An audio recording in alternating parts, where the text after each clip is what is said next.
Y'all gotta check this out.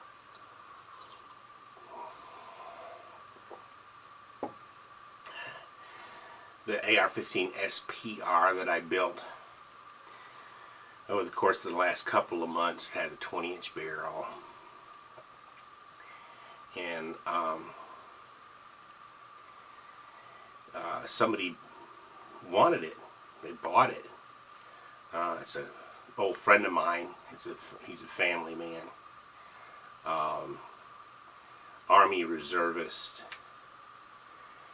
And he wanted it for deer hunting. It's a real accurate, super accurate, I hope,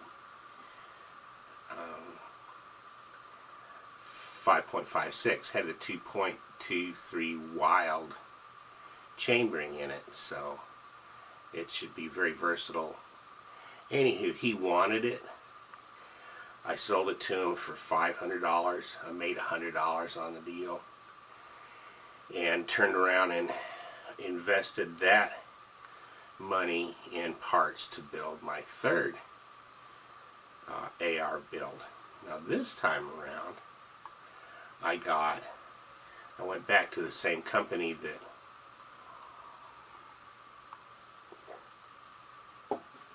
that I bought the 223 Wild upper assembly from, Bear Creek Arsenal. I wanted to build a 300 Blackout caliber AR, which is a really, really appropriate hunting caliber, figuring I'll build a nice hunting rifle, turn around and sell it, make some more money, and then build something else. Anyway, I want to show you this upper because it's really freaking awesome. Again, from Bear Creek Arsenal. This is 300 Blackout. From the front, it's got spiral flash hider. And then it's a 16-inch barrel. It's a 15-inch handguard, M-lock. Then here's the cool part.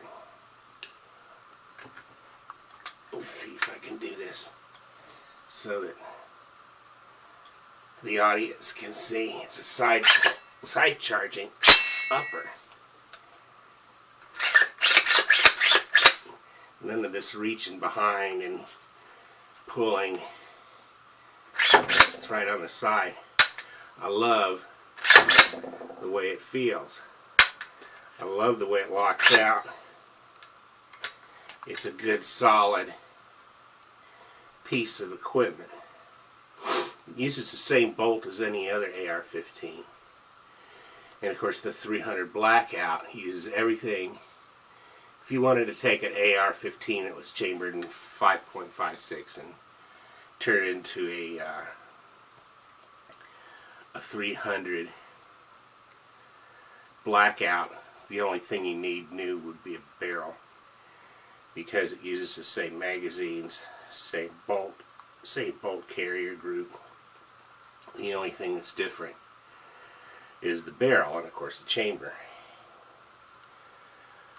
The side pull, the Bear Creek Arsenal side pull, of course you can get that in any kind of barrel configuration that you want, all the way up to like 458 SOCOM, all the way down to 223.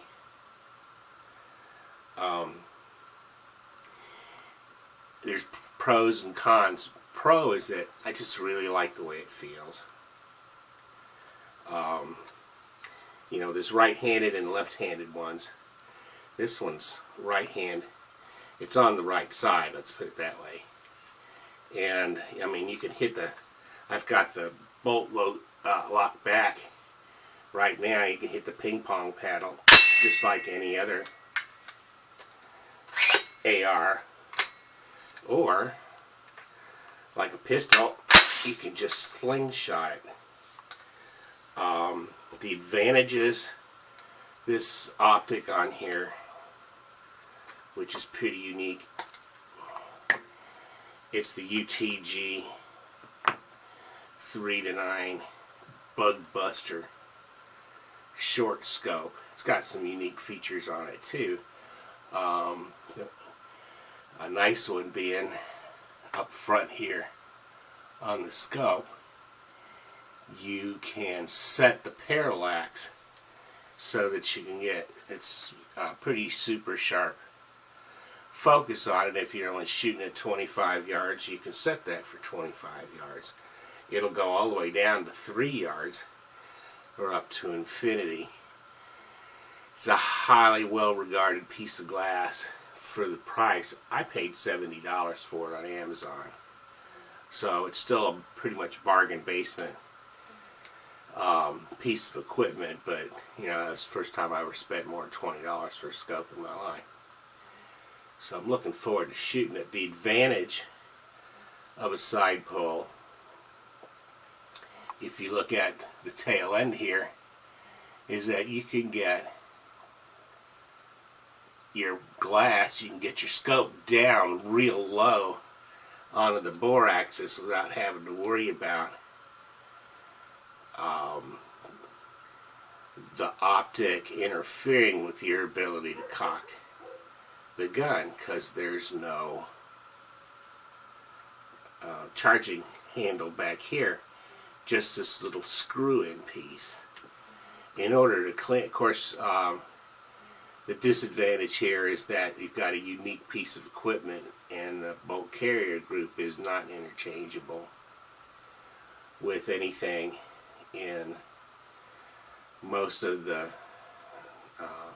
line of 5.56 platform, AR platform firearms,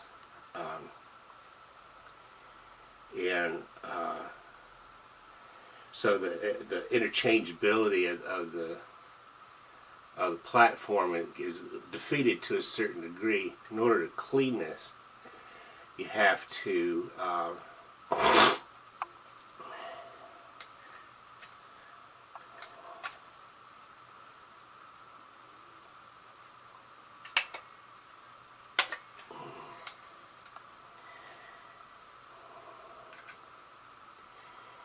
unscrew this piece.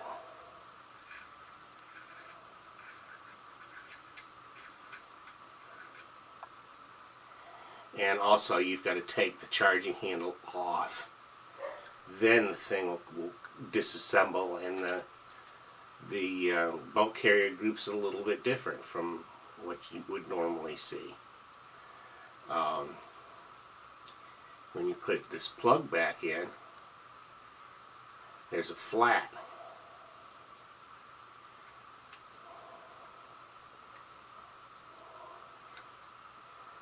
And the flat has to correspond with the rear of the lower receiver. It has to be down in order for it to completely close.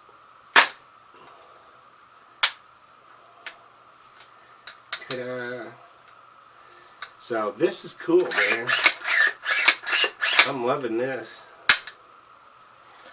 I have on order,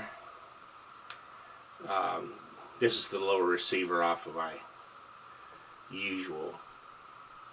first build. Let's show the other side because it's totally blank on that side. I've ordered a lower receiver from Palmetto State Armory, and it has the logo on it is a Hog Hunter logo, and then the lower parts kit, I went and got the next level up set of that stuff, the Magpul stuff from Anderson.